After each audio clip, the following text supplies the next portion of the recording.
बिस्मिल्लाहिर्रहमानिर्रहीम, अस्सलाम वालेकुम नाज़रीन, आप देख रहे हैं दिला स्टार। मैं हूं यासिर रशीद और स्टूडियो में मेरे साथ मौजूद हैं सीनियर सहाफ़ी राना मोहम्मद अजीम साहब। नाज़रीन, आज के प्रोग्राम में हम कुली तौर पर अहाता करेंगे पाकिस्तान की मौजूदा सूरत हाल के हवाले से, बात करेंगे NA-133 के ज़िमनी इलेक्शन के हवाले से कि उसके नताइज क्या रहे, उसके साथ साथ सानह सियालकोट के मुहर्रिकात पर बात करेंगे और हुकूमती इक़दामात बारे भी बात करेंगे, महंगाई पे भी बात करेंगे और अपोजिशन के फैसले पे भी बात करेंगे। सबसे पहले आगाज करते हैं NA-133 के ज़िमनी मार्के के हवाले से। पाकिस्तान मुस्लिम लीग नून ने मैदान मारा है और पाकिस्तान मुस्लिम लीग नून ने मैदान कैसे मारा कि 19% से भी कम टर्न आउट रहा। पाकिस्तान पीपल्स पार्टी के 2018 के आम इंतखाबात में जहां पर 5000 वोट थे वो अब बढ़ के 30,000 वोट हो गए हैं। उस पर पाकिस्तान पीपल्स पार्टी वाले खुशी के शादियाने बजा रहे हैं। साबिक सदर आसिफ अली जरदारी ने भी इस पर काफी तफसीलन गुफ्तगू की है, लेकिन उससे पहले हमारे प्रोग्राम में ही NA-133 के नताइज के हवाले से कुछ दिन पहले क्या बात हुई थी, पहले वो जरा मुलाहिजा कर लें, फिर गुफ्तगू को आगे बढ़ाएंगे।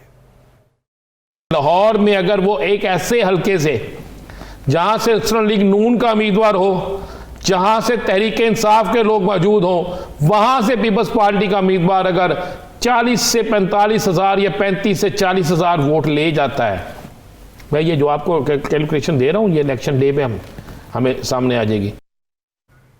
नाज़रीन, गुफ्तगू आपने मुलाहिजा की, एदाद शुमार भी आपने देख लिए। अब आप ये देखिए कि एक ऐसे हल्के में जहां पे पाकिस्तान तहरीक इंसाफ यानी हुकूमती जमात नहीं है, वहां पे पाकिस्तान पीपल्स पार्टी और पाकिस्तान मुस्लिम लीग नून थी। पाकिस्तान पीपल्स पार्टी हारी, लेकिन इस सब के बावजूद साबिक सदर आसिफ अली जरदारी की राय क्या है वो भी मुलाहिजा कीजिए। मेरा एस्टिमेशन 50,000 थी और मैं 50,000 वोट ले सकता था अगर हम वोटर टर्नआउट बढ़ा सकते। आपने जो कॉन्स्टिट्यूंसी जिसपे इलेक्शन लड़ी है, ये 77 के बाद मियां साहब बनाते रहे अपने हिसाब साइड से, गलियां मोहल्ले बरादरियां देख के इन्हें कॉन्स्टिट्यूंसीज बनाएंगे। हर जगह पे हम इनसे लड़ेंगे, हर मोहल्ले में इनसे लड़ेंगे, इसलिए कि पाकिस्तान के ये खिलाफ है, ये मेरी धरती के खिलाफ हैं। जो इस धरती में नहीं मरना चाहता उसको क्या मसला है। नाज़रीन, अभी माजी करीब में ही पाकिस्तान मुस्लिम लीग नून और पाकिस्तान पीपल्स पार्टी PDM के अंदर इत्तहादी जमातें थी और मुल्की बका और सलामती के लिए फैसले करना चाहती थी, लेकिन अभी आसिफ अली जरदारी साहब की गुफ्तगू आपने मुलाहिजा कर लिया, तो राना साहब की तरफ बढ़ते हैं। राना साहब, एक वो दो जमातें जो पाकिस्तानी बका के लिए और मौजूदा हुकूमती जमात के मुखालिफ थी, वो अब आसिफ अली जरदारी साहब ये राय रखते हैं कि पाकिस्तान मुस्लिम लीग नून हुकूमत मुखालिफ और पाकिस्तान की बका के खिलाफ है। इतनी बड़ी तब्दीली कैसे आ गई? बिस्मिल्लाहिर्रहमानिर्रहीम, अस्सलातु वस्सलामु अलैका या सय्यदी या रसूलल्लाह, अस्सलातु वस्सलामु अलैका या सय्यदी या हबीबल्लाह। या सर देखें, हमने कहा था जितने वोट हमने कहा उसके करीब आए। हमने कहा 50,000 तक भी जा सकते हैं, 45 से 50,000, 40,000, और जरदारी साहब ने खुद कहा कि हम 40-50 हज़ार की उम्मीद रखे हुए थे। या सर आज जो जरदारी साहब ने गुफ्तगू की है, इसके बाद तो क्लियर हो गया ना, बिल्कुल क्लियर हो गया कि आसिफ अली जरदारी साहब जो हैं पंजाब में ये पूरा जो इलेक्शन हुआ है ना 133 का, इसका भी आपको अभी पोस्टमार्टम करते हैं, एक एक चीज़ आपके सामने लाएंगे। ये इस इलेक्शन का मकसद ये था जो हमने पहले भी कहा था कि वो पंजाब में अपनी दोबारा आपको सर्वाइव करना चाहते हैं, दोबारा पंजाब में आना चाहते हैं, और ये इस हल्के से जीतना मकसद नहीं था, इस हल्के से कोई और मकसद था। अगर मैं बड़ी साहब कहूँगा ज़रा वो एक नारा भी सुना दें जो आज आसिफ अली जरदारी साहब की मौजूदगी में लगा और जिस पर जरदारी साहब बड़े खुश हुए, ज़रा वो नारा सुना देना ज़रा, ताकि वह हम जान जाएं कि अब आगे चल क्या रहा है, आगे होगा क्या।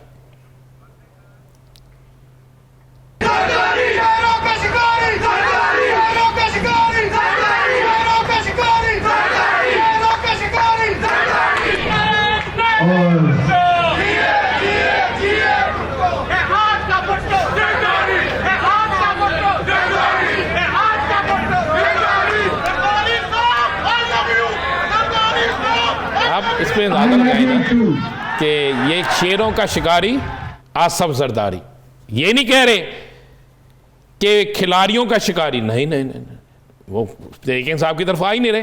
वो सीधी आज गोली भी चलाई है, तीर भी मारा है, सारा निशाना गया है मुस्लिम लीग नून की तरफ। देखें, आज इतना सख्त लफ्ज़ तो कभी तहरीक इंसाफ ने इस्तेमाल नहीं किया। आज उन्होंने कह दिया है वो धरती के खिलाफ हैं, यानी इस मुल्क के खिलाफ है, जो इस मुल्क में मरना नहीं चाहते, जो इस मुल्क में मरना नहीं चाहते, इस मुल्क में रहना नहीं चाहते। उनका पूरा बयान ये था कि जो हमने तो इस मुल्क की बका के लिए जंग लड़ी है और लड़ते रहेंगे, जो इस मुल्क में मरना ही नहीं चाहते उनको फिर क्या मसला, उनको फिर क्या मसला। तो वो किसकी तरफ इशारा था? मियां मोहम्मद नवाज शरीफ साहब की तरफ, वही पाकिस्तान से बाहर है ना। और तो इस वक्त कोई सियासतदान, यहाँ अल्ताफ हुसैन बाहर है, तो अल्ताफ हुसैन के खिलाफ वो लड़ नहीं रहे। वो इलेक्शन किसके खिलाफ ला रहे हैं? मुस्लिम लीग नून के खिलाफ ला रहे हैं। और जब मुस्लिम लीग नून के खिलाफ वो इलेक्शन लड़ रहे हैं, यहाँ पे कह रहे हैं, और आसिफ अली जरदारी साहब ने आज धुआंधार तकरीर करके और आज वहाँ पर जश्न मना के साबित कर दिया कि पीपल्स पार्टी ने नून लीग को पंजाब में टफ टाइम देने का फैसला कर दिया। यस, और ये टफ टाइम था, पीपल्स पार्टी को पता था वो इलेक्शन नहीं जीतेगी। लेकिन देखें आप कि ये वोट किसके कम हुए? ये वोट मुस्लिम लीग नून के भी कम हुए। मुस्लिम लीग नून देखें लाहौर शहर में इलेक्शन लड़ रही है, एमपीए तो उनके नहीं है, एक एमपीए उनका है, काउंसलर नीचे सारे उनके हैं, चेयरमैन सारे उनके हैं, एमपीए लाहौर का हर एमपीए हर यूसी में मौजूद था, हर एमएनए हर यूसी में मौजूद था, हर चीज थी, पूरा लाहौर वहां मौजूद था। इलेक्शन के क्या रिजल्ट निकला? किधर गए वो वोट? क्यों नहीं मिले? उतने वोट क्यों नहीं आए? उसके बाद आप आ जाए आगे जरा पीपल्स पार्टी ने सर्वाइव किया। लोग कहते हैं जी पैसे दे के वोट लिए, लोग कहते हैं महंगे जैसे भी लिए, दूसरे भी तो इस्तेमाल करते थे ना। पीपल्स पार्टी सर्वाइव कर गई। पीपल्स पार्टी अगर वो जो वोट ज्यादा ले गई है, ये जो ज्यादा 28,000 वोट लेके गए पीपल्स पार्टी के लोग, 27,000, वो 27,000 वोट जो है वो अगर एक तरफ देखें तो मुस्लिम लीग नून का भी कम हुआ है, एक तरफ देखें, अब देखें कम हुआ है ना। हो सकता है ये मुस्लिम लीग नून के वोट हो सकता है ये कुछ पीटीआई से भी आ गए हो। तहरीक मिनहाजुल कुरान भी उनके साथ आ गई, पिछली दफा नहीं थी इलेक्शन में उनके साथ, वो पीटीआई के साथ थी, जो कि पीटीआई का उम्मीदवार नहीं था। तो और भी एक चीज तो कर गया ना, आसिफ अली जरदारी साहब का जो मिशन लाहौर था वो कामयाब हो गया। अब आने वाले दिनों में मिशन मैं आपको बता देता हूँ ना, अगले दिनों में, आने वाले दिनों में जो आसिफ अली जरदारी साहब हैं वो एक बड़ा जलसा करने जा रहे हैं। और अब ये बड़ा जलसा भी बिलावल हाउस में होगा।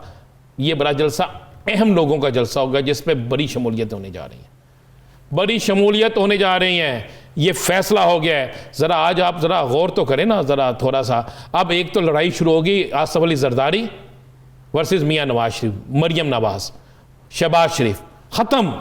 यानी ये तो हल्के की सियासत भी नहीं ना रही। अगर हल्के की सियासत होती तो मकामी रहनुमा अगर ऐसी गुफ्तगू करते तो फिर भी काबिल तस्लीम थी। लेकिन वो शरीक चेयरमैन है, वो ऐसी बात करके मतलब खुली तौर पे बात कर रहे हैं। शैला रज़ा, परवेज अशरफ, कौन नहीं उस हल्के में था?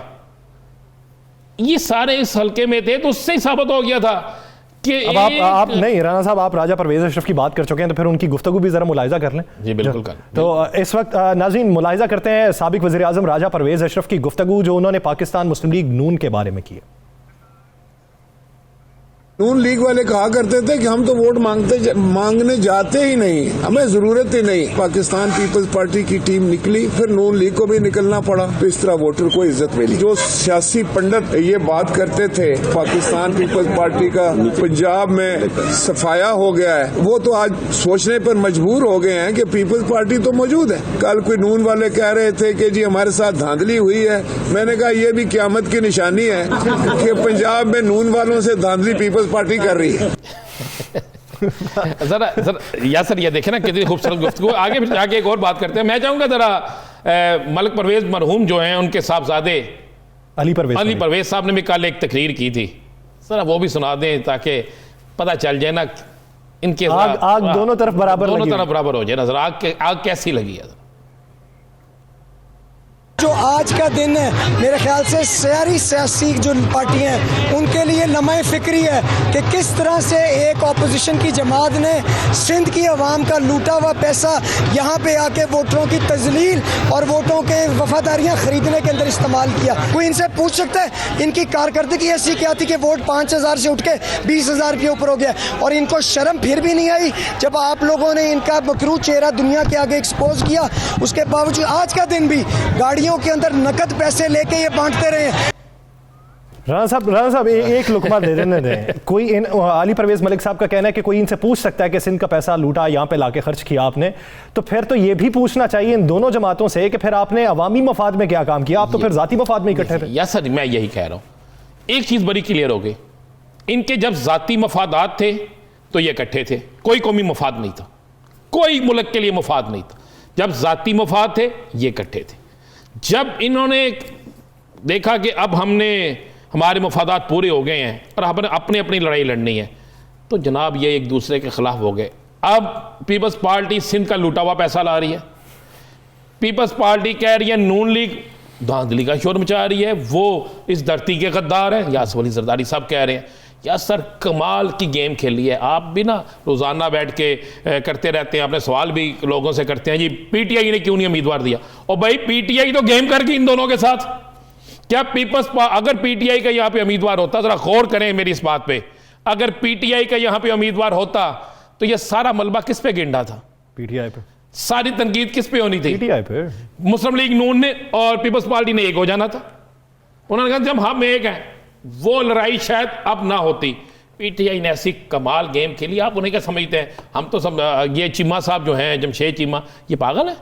इजाज चौधरी को खेलना नहीं आता क्या? ये सारे खुद इलेक्शन लड़ने वाले और ये एक एक फार्म जमा कराए, कमाल का खेल गए हैं। और अगर एक एक फार्म जमा कराए की इतनी बड़ी गलती होती तो आज इनको निकाल के फेंका होता तंजीम से बाहर, आज कहा होता चले जी बाहर, आप लोग तो इस काबिल ही नहीं है कि ये करते। जनाब उन्होंने क्या गेम खेली है। उन्होंने हल्का छोड़ा ओपन, उन्होंने कहा कोई बात नहीं, हमारे पास सीट नहीं थी, हल्का ओपन छोड़ दिया। ऐसी तरतीब बनाई कि जनाब कागज भी मुस्तरद हो गए और नून लीग और पीपल्स पार्टी को दोनों को आपस में लड़ा कर कल सारा दिन, आप गौर करें मीडिया पे कौन हुकूमती तर्जमान कहते रहे जनाब इन्होंने वोट ही कास्ट नहीं हो सका क्योंकि इन दोनों को रिजेक्ट कर दिया।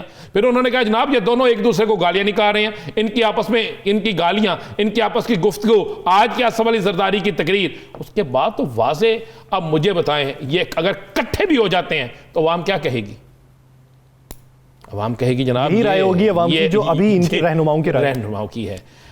अब इसके बाद लेकिन राणा साहब आप ये भी तो माने ना, हमारे अवाम की राय भी तो वक्त के साथ साथ तब्दील हो जाती है ना, आराम हो जाते हैं। अगर राय तब्दील हो जाती है, मैं फिर इसी तरफ आऊँगा, अगर राय तब्दील हो गई है तो फिर मुस्लिम लीग नून जो है, जो कहती थी हम मेरा दुकानदार मेरा वोटर है, वो मेरी कंपेन कर रहा है, तो मुस्लिम लीग नून को इस हल्के से वोट बनना चाहिए था। 1,25,000 99,000 लिए थे इन्होंने, 50% नीचे आ गए। पीपल्स पार्टी को वोट पर गया ज्यादा, किसका पड़ा? वो कहते हैं बकौल मुस्लिम लीग नून के गाड़ियों में पैसे लेके। भाई पैसे लेकर अगर वोट बिका है, मैं तो नहीं कहता वोटर जो है उसकी तौहीन तो नहीं हम करते, अगर वोट पैसे लेके भी बिका है तो जो अच्छा खेल गया वो जीत गया। आप भी अच्छा खेलते थे, आप भी जीत गए, वो अच्छा खेला वो भी जीत गया। हुआ यही है, पीपल्स पार्टी हार के भी जीत गई है, मुस्लिम लीग जीत कर भी हार गई है, और तहरीक इंसाफ इन दोनों के साथ हाथ कर गई है। जीती तहरीक इंसाफ है, इसलिए तहरीक इंसाफ जीती है कि उसके पास एमएनएशिप पहले भी नहीं थी, अब भी नहीं है। उसने इस हल्के में ऐसी फजा हो गई कि अब दो जमातें आपस में आमने सामने खड़ी हो गई हैं। कल का मीडिया यही कहेगा धरती का मुजरम कौन है, इस धरती के खिलाफ कौन है, इस मुल्क के खिलाफ कौन है, शेर का शिकारी कौन है। पहले तो ये नारा लगाते थे, याद करें इनके जलसों में नारे लगते थे ना कि एक जरदारी सब पे बारी और एक तीर से बल्ला तोड़ेंगे, शेर जो है आके खा जाएगा। अब तो नहीं है, अब तो ये आपस में और मजा ले रहा है। इसका फायदा बेनिफिट किसको होगा? ऐसा इसका सारा फायदा होगा तहरीक इंसाफ को। आप देख लीजिएगा आने वाले वक्तों में क्या होगा। नहीं राणा साहब, अब कुछ रहनुमाओं का मानना यह है कि ज़िमनी इंतखाब के नताइज जो हैं वो मुस्तकबिल की समत का तयन करते हैं, कुछ का मानना यह है कि ये यकतरफा होता है, इनफरादी तौर पर आप कोई सीट जीत गए। आप क्या देखते हैं? ये इनफरादी नहीं है जी, ये लाहौर का इलेक्शन जो है इसके बाद आने वाले वक्त में सियासी तब्दीलियां नजर आ रही हैं मुझे, बड़ी सियासी तब्दीली। सही। और ये जो बड़ी सियासी तब्दीलियां हैं, इसमें मैं फिर कहूँगा कि अगर मुस्लिम लीग नून का वोट बैंक कम ना हुआ होता तो मैं कहता कि आने वाले वक्तों में तहरीक इंसाफ जो है उसको पीपल्स पार्टी खा जाएगी। सही। वोट क्योंकि वो लड़े ही नहीं इलेक्शन, लेकिन ना इलेक्शन लड़ने के बावजूद वोट मुस्लिम लीग नून का तो बनना चाहिए था ना। चल पीपल्स पार्टी इतना वोट ले जाती, ठीक है, नून लीग का वोट कम नहीं होना चाहिए था। उनका वोट क्यों कम हुआ?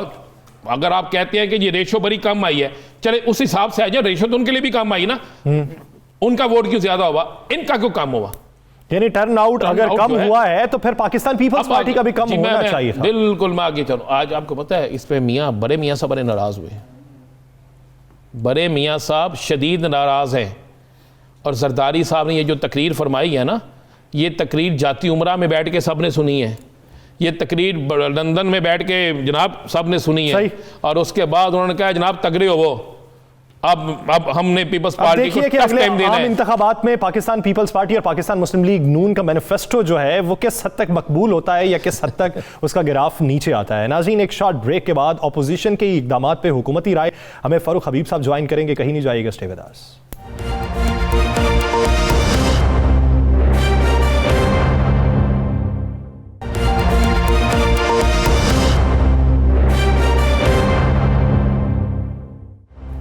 Welcome back. नाज़रीन, हुकूमती मुआशी टीम ये समझती है कि मुल्क की मौजूदा सूरत हाल बेशक इस वक्त मुश्किल में है, हमारी मुआशी सूरत हाल बेहतरी की जानिब गामजन है। तो पिछले जो 6 माह थे वो तो मुश्किल में गुजर गए, अब अगले 3 माह में बेहतरी आती जाएगी। लेकिन दूसरी जानिब एक तरफ हुकूमत 3 माह की बात कर रही है तो दूसरी जानिब ऑपोजिशन ने पीडीएम का आज जो सरबराही इजलास हुआ उसमें मार्च की 23 मार्च की तारीख दे दी है, जिसे महंगाई मार्च का नाम दिया गया है। 3 दिन धरना इस्लामाबाद में दिया जाएगा। वफाकी वज़रा की जानिब से ये गुजारिश की गई कि आप ये इकदाम ना उठाएं, 23 मार्च की बजाय आप अपना मार्च अगर करना ही है तो उसे अप्रैल में ले जाएं। मौजूदा महंगाई की सूरत हाल क्या 3 माह बाद अगर मार्च में जाके ऑपोजिशन एहतजाज करती है तो क्या वैसी ही रहेगी? ऑपोजिशन के इस इकदाम पे हुकूमत क्या राय रखती है, इसी बारे में बात करने के लिए हमें ज्वाइन किया है वज़ीर ममलिकत बराए इत्तलात व नशरियात फारूक हबीब साहब ने। फारूक साहब, बहुत शुक्रिया आपके वक्त का। फारूक साहब, एक तरफ आपकी मुआशी टीम ये समझती है कि हमारे मुआशी अशारिये जो हैं वो मुस्बत समत में गामजन है, दूसरी तरफ पीडीएम ने 23 मार्च को महंगाई मार्च का नाम देकर तारीख का तयन कर लिया है। ऑपोजिशन के इस इकदाम पे क्या राय रखते हैं? देखिए, ये एक बहरूपिये हैं, ये सियासी बेरोजगारों का टोला है जो इक़्तिदार से बाहर है। पहले ही होता था, एक पीपल्स पार्टी इक़्तिदार में होती थी, पीएमएलएन जो है वो उनकी फ्रेंडली ऑपोजिशन बन जाती थी, नून लीग इक़्तिदार में आती थी, पीपल्स पार्टी फ्रेंडली ऑपोजिशन बन जाती थी। बंदर बांट करके जो है वो इख्तियारात का सब ये इंजॉय करते रहते थे। 2018 के इंतखाबात में पीएमएलएन भी फारिग हो गई, मौलाना फजल रहमान भी फारिग हो गए। पीपल्स पार्टी को जो है सिंध में 13 साल से उनकी मुसलसल हुकूमत है, लिहाजा उनकी तो कोई दिलचस्पी भी नहीं है इनकी तहरीक के साथ। आपने देखा जो 2 मेजर बेरोजगार हुए हैं, जिनकी कश्मीर कमेटी चले गई, जिनके लल्ले तलल्ले मिनिस्ट्रियाँ सब कुछ ख़त्म हो गए, वो फजल रहमान है जो आए रोज़ कोई ना कोई कंस्पेरेसी करते रहते हैं। अब लॉन्ग मार्च इससे पहले भी ये कर चुके हैं, इससे पहले इन्होंने लॉन्ग मार्च, शॉर्ट मार्च, क्विक मार्च सब कुछ कर चुके हैं। अब मेरा मशवरा अपोजिशन को ये है कि ये एक दूसरे के खिलाफ लॉन्ग मार्च करें, क्योंकि इन्होंने पहले भी इस किस्म के दावे वादे सब कुछ किया लेकिन कामयाब नहीं हुए, ना अदम एतमाद आई, ना इस्तीफे आए। आर पार वाले अब जो है वो तारीखें दे दे के बार बार खवार होते जा रहे हैं। और कभी इनका महंगाई कभी इनका एजेंडा रहा है? आज तक इन्होंने बताया को महंगाई में एक दूसरे के खिलाफ दोनों जमातों ने कोई एहतजाज किया हो, कोई लॉन्ग मार्च किया हो। महंगाई इनका इशू ही नहीं है, अवाम इनका इशू नहीं है। अगर महंगाई अवाम इनका इशू होते तो इतने बड़े बहरान आए। पीपल्स पार्टी के दौर में गैस का बहरान था, आटे का बहरान था, मुझे नहीं समझ आई नून लीग के दौर में बहरान थे, इन्होंने कोई एहतजाज नहीं। उन्होंने आपको 4 माह का टाइम, 3, साढ़े 3, 4 माह का टाइम दे दिया। इस 3, साढ़े 3, 4 माह में अगर आप महंगाई को कंट्रोल कर गए, और क्या इस 3, 4, साढ़े 3 माह में आप महंगाई को कंट्रोल कर रहे हैं? उन्होंने आपको टाइम दिया है इतना खुला कि 23 मार्च को महंगाई मार्च करेंगे। क्या आपकी हुकूमत इस महंगाई मार्च को नाकाम करने के लिए महंगाई कम करेगी? देखिए राना साहब, पहली बुनियाद तो ये है कि 23 मार्च तो जो है वो यौम पाकिस्तान है, और पाक करारदाद पाकिस्तान मीनारे उस वक्त के मंटो पार्क और अब के मीनारे पाकिस्तान में पास हुई थी। लिहाजा मैं समझता हूँ इस्लामाबाद में उस वक्त भी उस दिन परेड होती है, पूरी कौम कौमी यकजहती का सबूत दे रही होती है। लिहाजा मिली यकजहती को जो है वो ख़राब ना करें, उससे आगे जो इन्होंने डेट करनी है वो ये करना चाहते हैं कर लें। बुनियादी तौर के ऊपर जो मैं आपको ये बात कहना चाहता हूँ कि ये लॉलीपॉप अपने आप को ही दे रहे हैं। ये एक और ट्रक की बत्ती के पीछे इन्होंने खुद लगा लिया है, क्योंकि आज फजल रहमान का मूड ये था कि मैं सबसे इस्तीफे लेके उठूंगा। वो भाई आप पहले अपने साहबजादे का इस्तीफा तो ले आए जो असेंबली में बैठे हुए हैं, इसी असेंबली से आप सदारत का वोट लेने आ गए थे। नून लीग के मेंबरान इस्तीफे देने को तैयार नहीं है, जो अंदर की बात मैं आपको बता रहा हूं। जब मरियम सफदर का अपना जेठ इस्तीफा नहीं दे रहा था, इनका डिप्टी स्पीकर अपना इस्तीफा स्पीकर के पास जो पहुंच गए वो बाद में अप्रूव करवाने नहीं गए, तो कौन इस्तीफे देगा? ये इस्तीफों वाली कहानी है।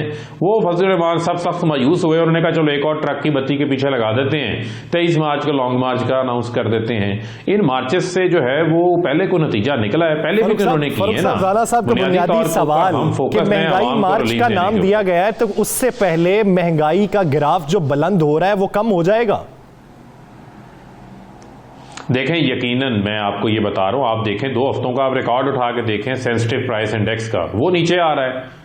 आप ये देखें कि जो खाने पीने आलू प्याज टमाटर की कीमतें पिछले साल थी, आज उनसे वो 40 से 50% कीमतें कम है पिछले साल की बनिस्बत। इसके अलावा जो आलमी सतह के ऊपर महंगाई है उस पर भी हम उम्मीद कर रहे हैं कि जो घी की कीमतें हैं आलमी सतह पर वो भी टूटेंगी, जिस पे 100% इजाफा हुआ था। पेट्रोलियम की कीमतें ऑलरेडी नीचे आई हैं, उसका रिलीफ हम आवाम को पास ऑन करेंगे। आप देखेंगे कि आवाम के लिए हमने 200 पेट्रोल वाली बात आपने कर दी, दिल की बात कर दी, हमारे बल्कि आवाम के दिल की बात कर दी। कब पेट्रोल की कीमतें कम कर रहे हैं? देखें, ये आइंदा जब हमारा यकीनन जो है वो रिव्यू होता है आलमी सतह पर, अगर इसी तरीके से कीमतें नीचे गिरने का रुझान रहा तो उसका रिलीफ जो है वो आवाम को हमने पास ऑन करना है, ये हमारी कमिटमेंट है। पहले भी आपके इल्म में है कि वज़ीर आज़म साहब ने जब कीमतें नीचे आई थी तो आवाम को उन्होंने पूरा रिलीफ दिया था। अब भी आपके इल्म में है कि हमने 17% सेल टैक्स नहीं लगाया हुआ, जो हम लगा सकते हैं। हम 30 रुपये पेट्रोलियम लेवी लगा सकते हैं, हमने नहीं लगाया हुआ। पहले भी हम आवाम को रिलीफ दे रहे हैं, वरना आज पेट्रोल 170-175 रुपये होता अगर सारे टैक्सेस लगाए होते। 450 अरब रुपए के टैक्सेस हमने नहीं लिए पिछले 1.5 साल में, क्योंकि आलमी सतह पर कीमतें ऊपर जा रही थी। $40 वाला जो पेट्रोल है वो 85 के ऊपर पहुंच गया था। अब जो है वो डाउनवर्ड ट्रेंड शुरू हुआ है, कीमतें नीचे आना शुरू हुई हैं। फारूक साहब, आप ये देखें ऐसे ही रुझान रहा तो उसका रिलीफ माहाना बुनियादों पे जो फ्यूल प्राइस एडजस्टमेंट है उसकी मद में माहाना बुनियादों पे पैसे अवाम से ले लेते हैं, हुकूमत लेती है।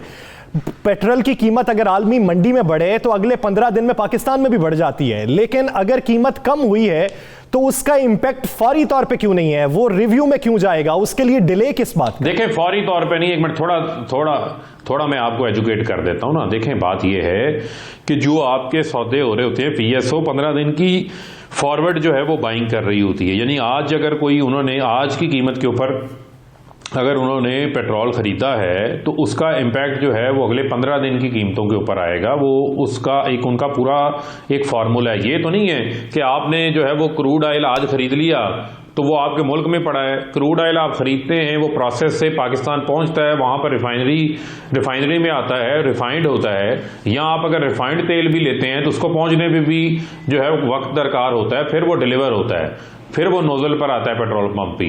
तो उस वक्त की जो आपकी एवरेज कीमतें होती हैं वो एवरेज निकाल कर अब उसका रेट निकलता है और वो आवाम को उसको पास ऑन किया जाता है। तो मैं समझता हूं कि इस हवाले से हम आवाम को जो है वो रिलीफ फराहम करेंगे। जैसे कीमतें ऊपर गई थी, हमने टैक्सेस अपने कम कर दिए थे ताकि आवाम पर पूरा बोझ न डाला जाए। अब अगर कीमतें नीचे आ रही हैं तो उन कीमतों का नीचे आने का रिलीफ भी आवाम को फराहम करेंगे।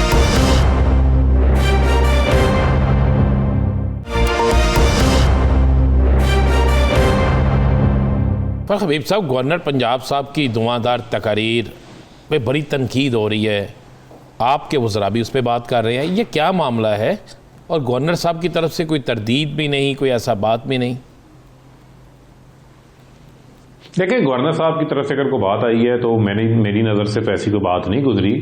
अगर जिस बात का आपको हवाला दे रहे हैं स्पेसिफिकली तो वो बता दें, वरना उसके हवाले से अगर कोई ऐसी बात है जो सियाको सबाक से हट के पेश की गई है उसकी वजाहत जो है वो खुद पेश कर देंगे। फारूक हबीब साहब, बैरून मुल्क वो दौरे पर थे, वहाँ तकरीब से खिताब करते हुए उनका ये कहना था कि IMF के पास हमने मुल्क को गिरवी रख दिया है। मुआशी पॉलिसीज पे उन्होंने तनकीद की थी। साथ ही साथ ये भी कहा था कि अगर गवर्नरशिप मुझे छोड़ने की मेरी जमात कहेगी तो मैं फौरी तौर पे छोड़ दूंगा। ऐसी सूरत हाल में आज मुशीर ख़जाना ने यह कहा कि वो मुआशी एक्सपर्ट नहीं है। तो इस बात के ऊपर राना साहब सवाल पूछ रहे हैं। नहीं, देखें, वो अगर बात की वो मुझे देखें, वो मैंने सोशल मीडिया के ऊपर देखा है कि उनका जो पूरा क्लिप है वो शायद शेयर नहीं किया गया। बुनियादी तौर के ऊपर जो वो ये बात कर रहे होंगे, हमारे मुल्क को 22वीं बार हम IMF में गए हैं भाई साहब। ये पहली बार है इमरान खान जो है वो मुल्क को कर्जों की दलदल से बाहर निकालने की कोशिश कर रहा है। इमरान खान जाती खर्चे नहीं, खराजात नहीं बढ़ा रहा, अपनी हुकूमत के खराजात को हमने कम किया है।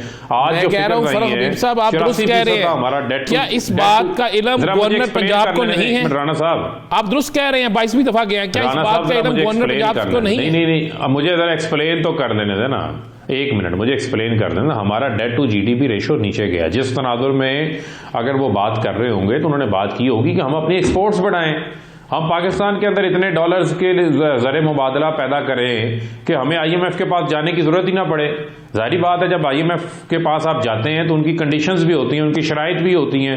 वो शराइत फिर आपको अपने मुल्क को चलाने के लिए, कर्जा लेने के लिए बहुत सारी जगहों के ऊपर आपकी फ्री विल नहीं भी होती, आपको बहुत सारी शराइत जो हैं वो उससे मुंसलिक होती हैं, आपको वो मानना पड़ती हैं। तो कौन मुल्क नहीं चाहेगा कि वो IMF से जो है वो बाहर निकले। माजी की हुकूमतों की गलत पॉलिसीज थी कि 22 प्रोग्राम्स ले लिए उन्होंने, लेने के बाद भी IMF के खड्डे में हम खड़े हैं। तो मैं ये समझता हूँ कि हमने इससे बाहर निकलना है। हमारी एक्सपोर्ट्स में इजाफा हो रहा है, हमारे तरसीलात ज़र के अंदर इजाफा हो रहा है, हमारी IT एक्सपोर्ट में इजाफा हो रहा है, टेक्सटाइल एक्सपोर्ट में इजाफा होता जा रहा है। तो मैं समझता हूँ कि हम यहाँ से बाहर निकलेंगे। दूसरी तरफ हम ये कह रहे हैं कि हमें इससे छुटकारा हासिल करना है, तो हमारी जो मौजूदा पॉलिसी है उसको देखते हुए हम क्या समझें कि कौन सा ऐसा साल होगा जिस साल हमें IMF की जरूरत नहीं पड़ेगी? देखें, मैं आपको थोड़ा वाज़ेह करता चलूँ, आप क्लियर रखें। देखें, आपका सीधा सीधा हिसाब है, वो कहते हैं ना 2 + 2 वाला। 3000 अरब रुपए आपने कर्जों की किस्तें देनी है, 3400 अरब रुपया तकरीबन आपने NFC का देना है, 6400 तो यही बन जाता है। तो आपने 6000 का टैक्स कलेक्शन का टारगेट रखा हुआ है, तो आपका बाकी अखराजात शुरू ही डेफिसिट से होते हैं। इसका एक वाहिद हल है जो प्राइम मिनिस्टर साहब बार बार बात करते हैं, वेल्थ क्रिएशन करनी है, हमने इंडस्ट्रियलाइजेशन करनी है, हमने टैक्स नेट को बढ़ाना है अपने, और हमने अपना जो टैक्स टू GDP रेशो है हमारा, उसको हमने ऊपर लेके जाना है, ताकि हम जितना टैक्स जमा करें उससे अखराजात हमारे कम हो। और वो उसी सूरत हो सकता है कि जब हम अपनी इकॉनमी को डॉक्यूमेंटेड करें, ट्रैक एंड ट्रेस सिस्टम हम इसी वजह से लेकर आए, पॉइंट ऑफ सेल का निज़ाम हम इसी वजह से लेकर आ रहे हैं, हम लोगों को टैक्स नेट के अंदर लेकर आ रहे हैं, हम वेल्थ क्रिएशन कर रहे हैं, उससे हमारा फिजिकल नीचे आ जाएगा जब हमारे पास पैसे मौजूद होंगे। फरूख हबीब साहब, लाहौर के इलेक्शन में पीपल्स पार्टी बड़े वोट लेगी, क्या पीपल्स पार्टी ने ऐसी क्या कारकर्दगी दिखाई है कि लाहौर से उसे इतने वोट मिल गए? मजाक ना करें राणा साहब, मजाक ना करें ना, राणा साहब मजाक ना करें। पीपल्स पार्टी नून लीग ने क्या वोट लिए मुझे आप ये बताएं ना। 3,70,000 पीपल्स पार्टी देखे में जरा फिगर से बात 32,000 से ज्यादा वोट ले गई। एक मिनट सुन लें सर, सुन तो लेना। 3,70,000 वोट थे 2018 के इलेक्शन में, 70,000 वोटर्स का इजाफा हुआ नया 3 साल में। आज 4,40,000 वोटर हैं, वो सिर्फ 18.5% वोट पड़ रहे हैं। ये भी वो वोट जो पैसे एक दूसरे के ऊपर 2-2, 3-3 हज़ार, 4-4 हज़ार से जो लोगों के जमीन खरीदे हुए हैं। फरूख हबीब साहब, अगर ये मजाक नहीं है तो वो कागजात नामजदगी वाला मामला क्या था फिर? नहीं, देखें वो तो मैंने पहले भी सीधी बात कही है, वो एक बहुत बड़ी जो है वो उसको गलती नहीं मैं कहूँगा, एक ब्लंडर था, ठीक है। और उसके ऊपर ये तो सिंपल जो है वो सब लोगों को जो है वो चेक करना चाहिए कि उनका जो तजवीज़ कुनुंदा, तायद कुनुंदा है वो कौन है। लेकिन आप ये देखें इसका इम्पैक्ट क्या है। PTI इलेक्शन में नहीं थी लाहौर में, राणा साहब आप लाहौर बैठे हुए, यासर आप लाहौर बैठे हुए, वो किसी को पता था लाहौर में इलेक्शन हो रहा है? किसी को पता था? उस इलाके के लोगों को नहीं पता। मैं 2 बार वहां से गुजरा हूं लाहौर में से, मुझे नहीं पता चला कि वहां पर इंतखाबात हो रहे हैं। फरूख साहब, मैं बुनियादी सवाल की तरफ आता हूं जो राणा साहब ने किया। आप ये देखें कि 2018 के इलेक्शन में पाकिस्तान पीपल्स पार्टी के उम्मीदवार को 5,000 के करीब वोट पड़ता है। अब पाकिस्तान तहरीक इंसाफ ने कहा था कि ऐसा नहीं हो सकता कि नून लीग की अदावत में हमारे कारकुनान जो है वो पीपल्स पार्टी को वोट दें। तो 25,000 वोट बढ़ गया पीपल्स पार्टी का इस इलेक्शन में। तो क्या समझे, पीपल्स पार्टी की मकबूलियत बढ़ रही है या PTI का वोट डल गया? नहीं, देखें बात यह है कि आप सिर्फ इस इलेक्शन से मकबूलियत तो ना देखें। डस्का इलेक्शन में कितने वोट थे, खुशाब में ज़िमनी इलेक्शन हुआ पिछले दिनों, वहाँ पे कुछ सैकड़ों में वोट थे इनके। आप सियालकोट में वजीराबाद में इलेक्शन हुआ, वहाँ पे क्या पोजीशन थी इनकी। आगे बल्दियात इलेक्शन आएगा, उसमें भी आपको पता चल जाएगा।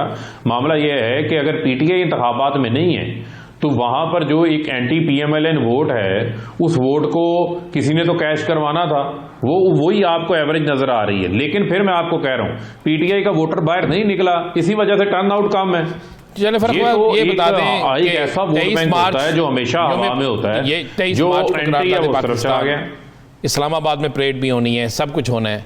तो फिर आप क्या अपोजिशन जमातों को उस दिन इस्लामाबाद आने की इजाज़त देंगे, नहीं देंगे, क्या करेंगे? देखें बात यह है कि 23 मार्च को तो परेड होती है। जब परेड होती है तो आपको पता है कि सारी हमारी जो आर्मी की भी सारी परेड हो रही होती है, उनका सारा ऑपरेटर्स जो है मोबिलाइज हुआ होता है, तो उसके साथ अपनी एक सिक्योरिटी सेंसिटिविटीज़ जो हैं वो साथ जुड़ी होती हैं। तो मैं समझता हूँ इसके ऊपर मिनिस्ट्री ऑफ इंटीरियर जब ये कोई दरख्वास्त देंगे तो उसके ऊपर इनको जो है वो मुनासिब जवाब इनको दे देंगे, लेकिन मुझे नहीं समझ आता कि ये कैसे काबिल अमल है। फ़र्क साहब, आखिरी सवाल, एक बतौर सहाफ़ी भी और बतौर PFUJ के एक सेक्रेटरी जनरल भी, आप लोगों ने बड़ा अच्छा किया, प्रोटेक्शन बिल लेके आए आप, सहाफ़ियों के लिए बड़ा अच्छा किया। मेरे कैमरामैन, हमारे फोटोग्राफर्स इस पे नाला हैं कि उन्हें उस कैटेगरी से निकाल दिया गया, सहाफ़ियों की कैटेगरी से, हालांकि आपने उस पर किया। तो हमारी एक दरख्वास्त है, क्या आप उनको दोबारा सहाफ़ियों की कैटेगरी में ला रहे हैं? मेरी आपसे बात भी हुई, हमने आपको बाई रिटर्न में भी देखें राना साहब, बात यह है कि हमने जर्नलिस्ट को भी डाला है, मीडिया प्रोफेशनल्स को भी डाला है। उसमें अगर कोई आप समझते हैं कोई ऐसा जो फोटोग्राफर हमारे हजरात हैं, ये बड़े अहम हैं और मैं समझता हूँ ये अक्कासी कर रहे होते हैं प्रोग्रामों की, बाकी चीज़ों की, अगर आप उसमें ये हिस्सा नहीं है तो ज़रूर हम उसको जो है वो शामिल करेंगे और हम सबको कवर करेंगे। ये इतना ज़बरदस्त जो है वो जर्नलिस्ट एंड मीडिया प्रोफेशनल्स का तहफ़्फ़ुज़ का बिल लेकर आए हैं हम, जिसमें साफ़ियों की अपनी इनपुट शामिल है। और वो हुकूमत, जिस हुकूमत को ये कहते थे, इल्ज़ाम लगाते थे कि जनाब ये जो है वो साफ़ियों के लिए कुछ नहीं कर रहे, तो इसका मतलब है मैं ये आप हमारे प्रोग्राम को देखते हुए पाकिस्तान भर के जो कैमरामैन हैं और फोटोग्राफर हैं उनके लिए ये खुशखबरी है कि आपने उनका मुतालबा जो है वो मान लिया है। यकीनन उसके अंदर अगर ऐसे उसका जो है वो उस तरह अहाता नहीं हुआ तो यकीनन हम उसको भी लेकर आएंगे। हम अगर बाकियों को ला रहे हैं तो इनको क्यों नहीं लाएंगे? फारूक साहब, एक आखिरी सवाल, बल्दियाती इंतखाबात पंजाब के अंदर कब होने जा रहे हैं? देखिए, बल्दियाती इंतखाबात का जो है वो पंजाब हुकूमत ने जो है वो कानून तैयार है, काबीना से जो है वो पास हो चुका है और बल्दियाती इंतखाबात पे ग्रास रूट की सतह के ऊपर एक एम्पावर्ड सिस्टम के ऊपर हम यकीन रखते हैं और ये हमारा वज़ीर आज़म साहब का, वज़ीर आला पंजाब उस्मान वज़ार का ये एक पूरा कमिटमेंट है। इंशाअल्लाह उसको हम मुकम्मल करेंगे और उसके तहत जो है वो इंतखाबात भी होंगे। ग्रास रूट की सतह के ऊपर जो है वो आवाम को इख्तियारात देना जो है वो हमारा इसके ऊपर एक पूरी कमिटमेंट है और इस कमिटमेंट को हम पूरा करेंगे। कोई तरीकाकार तो वज़ा किया गया? देखें वो पंजाब हुकूमत इलेक्शन कमीशन के साथ उस हवाले से कम्युनिकेट कर रही है और मैं समझता हूं कि उनका कानून आ जाएगा। जैसे कानून आएगा उसके ऊपर काम शुरू हो जाएगा और कानून मेरे ख्याल में आने वाला है आइंदा चंद दिनों के अंदर बल्दियाती इंतखाबात के हवाले से कानून आने वाला है, उस पर जल्द अमल दरामद भी शुरू होगा और बल्दियाती इंतखाबात भी होंगे। बहुत शुक्रिया फारूक हबीब साहब इस हवाले से अपना वक्त देने के लिए। दीगर इश्यूज़ पे बात करेंगे एक शॉर्ट ब्रेक के बाद, कहीं नहीं जाइएगा, स्टे विद अस।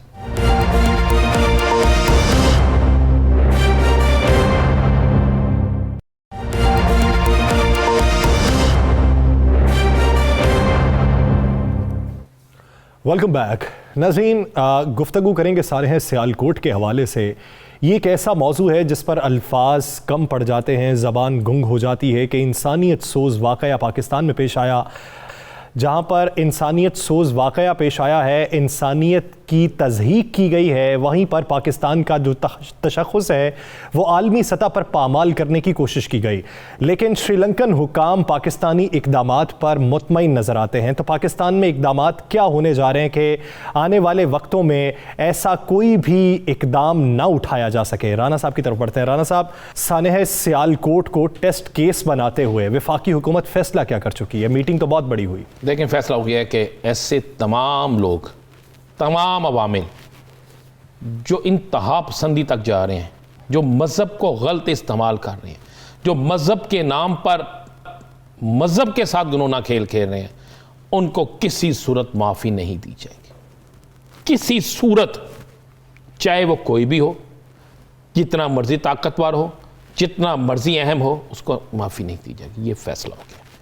दूसरा, तमाम मकातब फ़िक्र ने आपको बताया, चाहे वो TLP है, चाहे वो जमात अहले सुन्नत है, चाहे वो जमीयत उलमा इस्लाम है, चाहे वो जमात इस्लामी है, कोई भी जितनी भी जमातें हैं, तमाम मजहबी जमातों ने इसकी भरपूर तरीके से मजम्मत की और आइंदा चंद दिनों में नहीं, चंद घंटों में, 24 घंटे या 48 घंटों में उलमाए कराम जो हैं, तमाम मुशाइख उलमाए कराम जो है, उनको भी इस मामले पे मुकम्मल तौर पर एतमाद में कुछ ले लिया गया है, कुछ को ले लिया जाएगा और कि आप सब मिलकर भी इस पर हुकूमत का, अदारों का भरपूर तरीके से साथ देंगे और किसी भी ऐसे शख्स के लिए, चाहे वो सोशल मीडिया पे कंपेन चलाता है, चाहे वैसे करता है, अगर उसके खिलाफ सख्त तरीन एक्शन होता है तो तमाम पाकिस्तान की मजहबी जमातें उनके साथ खड़ी होंगी, हुकूमत के साथ। लिहाजा आप आने वाले दिनों में ज़हन में रखिएगा, ऐसी इंतहा पसंदी जो इस्लाम के खिलाफ है, जो मज़हब को गलत इस्तेमाल कर रहे हैं जो लोग, उनको अब माफ़ी नहीं मिलेगी। और आप देखें ये जितना बड़ा इक़दाम किया हुकूमत पाकिस्तान ने, आज तक दुनिया की किसी हुकूमत ने ऐसा नहीं किया। फौरी तौर पर एक्शन हुआ, तमाम तकरीबन मुल्ज़मान गिरफ्तार हो चुके हैं और पहली दफ़ा होगा कि उनको सज़ाएँ भी मिलेंगी। उम्मीद करते हैं कि हुकूमत पाकिस्तान जो इक़दामात कर रही है, इनफरादी तौर पर भी हम अपनी सोच को तब्दील करें और दुआ करते हैं कि हम पुरतशद्दुद हुजूम से एक महज़्ज़ब कौम की तरफ रास्ता अपनाएं और महज़्ज़ब कौम बन के दिखाएं। नाज़रीन, आगे बढ़ेंगे और बात करेंगे पीडीएम के इक़दाम के हवाले से। पीडीएम ने जो फैसला किया, बिल आखिर ये फैसला हुआ है और खुदा करके ये फैसला हुआ है, तो इसके पीछे मंतिक क्या रखी गई कि 3 से 4 माह बाद लॉन्ग मार्च किया जाएगा और उसे महंगाई मार्च का नाम दिया जाएगा। तो इस मंतिक पे बात करते हैं राना साहब से। राना साहब, क्या नज़र आता है, स्ट्रेटजी 3-4 माह की क्यों बना ली गई? या सर, जब आप इजलास हुआ ना पीडीएम का, तो आपको पता उसमें एक जेन्युइन, मैं कह रहा हूँ, एक रहनुमा ने ये गाना गुनगुनाते हुए कहा कि हमारे साथ तो ये हो रहा है, कोई नवा लारा ला के सानू रोल जा, झूठे आवे एक झूठ होर बोल जा। ये लफ्ज़ था, ये बकायदा ये कहा गया, ये मैं बिल्कुल, उसने कहा वो उस पर एक जो बड़े खामोश रहे और एक अक्सर बड़े तेज़ी से बोल जाते हैं, चादर ली होती है उन्होंने, तो उन्होंने कहा ये क्या मतलब है? उन्होंने कहा ये मतलब ये है कि ये झूठ है। अब फिर लारा लगा दिया गया है। मौलाना साहब के एक करीबी साथी ने कहा कि हमने कहा था फैसला करेंगे, फौरी हुकूमत का हाथमा, इस्तीफे देंगे। किधर है इस्तीफे? ये तो एक नया लारा आ गया है, सिफारशात बन के आ गई है कागज पे कि ये सिफारशात है जनाब, इतने दिन बाद एहतजाज, ऐसे करें ऐसे करें, इस अभी हुकूमत को नहीं कराना। ये लफ्ज़ अदा किया गया कि जनाब अभी हुकूमत को नहीं कराना, लोग खुद इनके खिलाफ हो जाएं। उन्होंने कहा किस तरह लोग इनके खिलाफ हो जाएं? आगे जाके अगर ये कोई रिलीफ दे देते हैं तो ये लोग तो इनके साथ हो जाएंगे। और ये जो प्रोग्राम शुरू करने जा रहे हैं, आप ये क्या कर रहे हैं? वहाँ पे बड़ी तलखी हुई और एक वक्त में ले चले, मैं आपको बता दूँ, बड़ी खबर दे दूँ आपको जी। 23 मार्च के बाद शायद मौलाना फजलुर रहमान साहब मुत्तहिदा अपोजिशन की क़यादत से लहदा इस्तीफ़ा दे दें, छोड़ दें। नहीं, ये वो तो फिर इस सूरत में होगा ना कि 23 मार्च का कोई धरना ही नहीं होगा ना। 23 मार्च को हाथ होगा। अब आप धरने की बात कर रहे हैं, पूछ ले यासर जान के ना, आप खबर निकलवाते हैं। 23 मार्च को हाथ होने जा रहा है मौलाना साहब के साथ। वो तो पहली बार थोड़ी होना, तो ये बड़ा हाथ होने जा रहा है। मुझे एक बात बताएं, आप हर जलसे में कहते हैं जनाब इस हुकूमत का 1 घंटा रहना भी मुल्क के लिए खतरा है, यही कहते हैं ना? सारी जमातें कहती, सब जमातें कहती हैं। आज क्या तारीख है दिसंबर की? 6 तारीख। आज 6 तारीख है। आप 23 मार्च को धरना देने जा रहे हैं। 3.5 माह, 3.5 माह दे रहे हैं आप हुकूमत को। जनाब 3.5 माह में आप चीज़ें सस्ती कर लें। अब मुझे बताएं, नेचुरली तौर पे, कुदरती तौर पे 3.5 माह में चीज़ें सस्ती हो जानी है। यानी हुकूमत कंफर्ट जोन। भाई आलू महंगा है, 15 दिन बाद आलू की नई फसल आ रही है, क्या करेंगे? टमाटर की फसल तैयार है, वो मज़ीद सस्ता हो जाएगा। आपने सुना फरुख हबीब साहब से कि कुकिंग ऑयल सस्ता होने जा रहा है और चीज़ें जा रही हैं। हुकूमत जो है वो 1 जनवरी से शनाख्ती कार्ड पे कहती है ये हेल्थ कार्ड है और बड़ी चीज़ें करना जा रही है। तो फिर आप महंगाई मार्च, आपको मैं मज़े वाली बात बताऊँ, नून लीग हाथ कर गया। फिर ये डेट नून लीग ने दी है। चलें जी, मार्च में आप 23 मार्च बहुत बड़ा दिन होता है, कौमी दिन है, हम तजदीद अहद करेंगे इस हुकूमत के खिलाफ और जमहूरियत के लिए। लो तजदीद अहद 23 मार्च पे डाल दिया। मौलाना साहब जो है उनको एक लंबी डेट दे दी, तो मौलाना साहब आप उस डेट तक जो है क्या करेंगे? और उसके बाद कहा कि अगर बाकी मामला देखेंगे। अब उस वक्त तक सारे मामला ऐसे हो जाने हैं कि नून लीग ने कहना नहीं जी नहीं, कोई जलसे जुलूस नहीं, ख़त्म। और अगर जलसा हुआ तो मौलाना साहब के साथ वही होगा जो बेचारे वहाँ से चल के आए, आज़ादी चौक में इंतज़ार करते रहे और शहबाज शरीफ साहब जो हैं वो कहीं मसरूफ़ हो गए। ये मैं आपको बिल्कुल कह रहा हूँ, ये हो गया। ये जो मैंने कहा है ना, जो गाना वहाँ पे गाया, ये गाना गाया गया है, कोई नवा लारा ला के सानू रोल जा, झूठे अब एक झूठ और बोल जा, और यही हुआ है।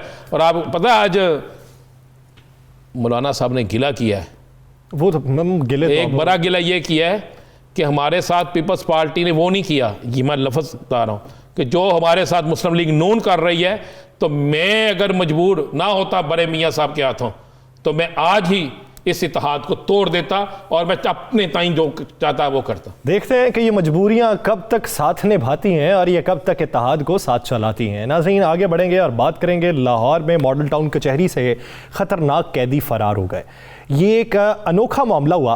राना साहब, क्या हुआ? पेशी पर आए, पेश नहीं हुए, रूपोश हो गए 12 मुल्जिमान। ये बात क्या हुई? यानी सिक्योरिटी भी हाई अलर्ट होती है वहां पे, तो ये फरार किसने करवाया? सर आप जरा पहले आप जरा फुटेज देख लेना, जरा ये फुटेज गौर करें जरा इस फुटेज में कि ये कैदी हैं, ये जो है कोई एहतजाजी मुजाहिरीन नहीं है। पहले ये बताया जाए कि ये किस तरह इन्होंने बख्शी खाना जिसे हम कहते हैं, जहाँ पे आके रखते हैं इन हवालातियों और कैदियों को, वो गेट किस तरह टूट गया, फिर वहां पे अंदर ईंटें किस तरह पहुंच गई, अंदर से ईंटें बाहर किस तरह आई, फिर ये तोड़ के ये 1 2 3 4 5 6 10 नहीं है 50 के करीब पुलिस वाले खड़े हैं, हाथों में राइफलें भी हैं, गने भी मौजूद हैं, पुलिस वाले खड़े भी हैं, वो गालियां निकाल रहे हैं, हम गाली टीवी पे दिखा नहीं सकते, सुना नहीं सकते। उन्होंने फिर पत्थर भी मारे, पत्थर मारने के बाद आप देखें आराम से वो चले गए। ये पुलिस वाला देखें किस तरह समझाने आ रहा है उसे, ये देखें, ये क्या ये जैसे कहते हैं कि हमसाए थे इनके, और भाई गेट तोड़ दिया उन्होंने बख्शी खाने का। ये पंजाब पुलिस के लिए बहुत बड़ा लम्हा फिक्रिया है। आईजी पंजाब डेड ऑनेस्ट आदमी है, दिन रात मेहनत करते हैं, कोई दूसरी राय नहीं। सीसीपी लाहौर भी बहुत अच्छे हैं, लेकिन इस अच्छेपन का क्या लेना हमने? मुझे एक बात तो बता देना, क्या लेना उसमें कि ये जो 12 लोग मफरूर हो गए वहां से बासानी, और ये मार रहे हैं और पुलिस पीछे खड़ी है। आम आदमी होता है ना, आम मुजाहिरीन होते हैं या सर, जो अपने हक के लिए मुजाहरा कर रहे होते, तो अब तक उन पे क्या होना था? डंडों की बरसात, आंसू गैस की शेलिंग, वहां पे मुझे पत्थर लगने थे। और यहां पे क्या हो रहा है कि वो अंदर से गाली निकाल रहा है या अंदर से पत्थर मार रहा है, पुलिस वाले पीछे भाग रहे हैं। नहीं, आपको क्या लगता है मिली भगत से? जी ये मिली भगत से हुआ या सर, ये बकायदा एक प्लानिंग हुई है, मैं आपको बता देता हूं। वक्त कम है राना साहब, मुख्तसर रखिए भाई जी। इन्होंने बकायदा प्लानिंग हुई है, प्लानिंग के तहत बख्शी खाने के हमले को पता था, पता होने के बावजूद अंदर एक ड्रामा किया गया, आपस में 2 ग्रुप लड़े, ड्रामा किया गया। अच्छा ग्रुप लड़े, हम गेट बंद रहने दें, पुलिस की नफरी को बुलाएं, फिर अंदर करें, फिर नफरी पीछे हट गई जानबूझ के। सही, पीछे हटने के बाद उन्होंने गेट तोड़ा, गेट तोड़ने के बाद जिन लोगों ने भागना था वो बासानी वहां से भाग के चले गए।